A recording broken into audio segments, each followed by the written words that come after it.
আগামী সোমবার থেকে শুরু হচ্ছে মালদা মেডিকেল কলেজে স্নাতকোত্তর বা এমডি/এমএস পরীক্ষা। পশ্চিমবঙ্গ স্বাস্থ্য বিশ্ববিদ্যালয়ের নির্দেশ মতো নিরাপত্তা ব্যবস্থা থেকে অন্যান্য সমস্ত কিছুর ব্যবস্থা করা হয়েছে। এই বছর এখানে এমডি পরীক্ষা দেবেন মোট 6 জন পরীক্ষার্থী। এই পরীক্ষা উপলক্ষে জোরদার করা হয়েছে মালদা মেডিকেল কলেজ ও হাসপাতালের পরীক্ষা কেন্দ্রের নিরাপত্তা ব্যবস্থা। পরীক্ষা কেন্দ্রে বসানো হয়েছে সিসিটিভি ক্যামেরা।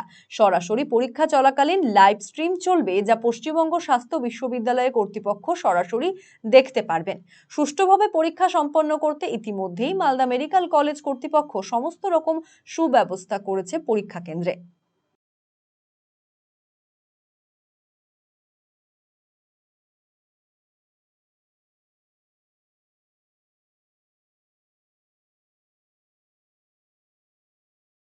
আগামীকাল থেকে আমাদের এখানে স্নাতকোত্তর স্বাস্থ্য বিশ্ববিদ্যালয় ওয়েস্ট বেঙ্গল হেলথ ইউনিভার্সিটির আন্ডারে যে স্নাতকোত্তর পরীক্ষা এমডি/এমএস পরীক্ষাগুলো কাল শুরু হচ্ছে।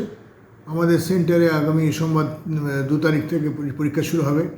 তার আমরা সেন্টার প্রস্তুতি আমরা নিচ্ছি। আমাদের ডিপার্টমেন্ট অফ পেডিয়াট্রিক্সের পরীক্ষা হবে, সেটা পরীক্ষা দেবে। এবারে বিশেষ কি ব্যবস্থা নেওয়া হয়েছে? এবার বিশেষ ব্যবস্থা মানে আমরা এখানে পরীক্ষার সংক্রান্ত যে একটা এসওপি অর্থাৎ যে একটা নির্দেশিকা বেরিয়েছে স্বাস্থ্য বিশ্ববিদ্যালয়ের, সেই নির্দেশিকা অনুযায়ী আমরা কিছু বিশেষ ব্যবস্থা নিচ্ছি।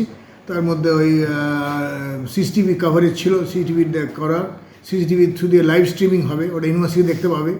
এবং আমরা তাদের বডি ফ্রিস্কিং অর্থাৎ তাদের নানান বডি ফ্রিস্কিং চেকিং করে আমরা তাদের হলে ঢোকানো হবে। নির্দিষ্ট ডিস্টেন্স মানে মাপ মেপে আমরা তাদের বসার অ্যারেঞ্জমেন্ট করব।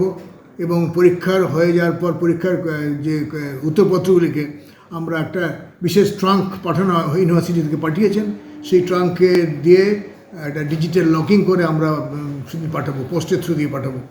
কতজন পরীক্ষা দিচ্ছে? আমাদের এখানে 5 জন ক্যান্ডিডেট।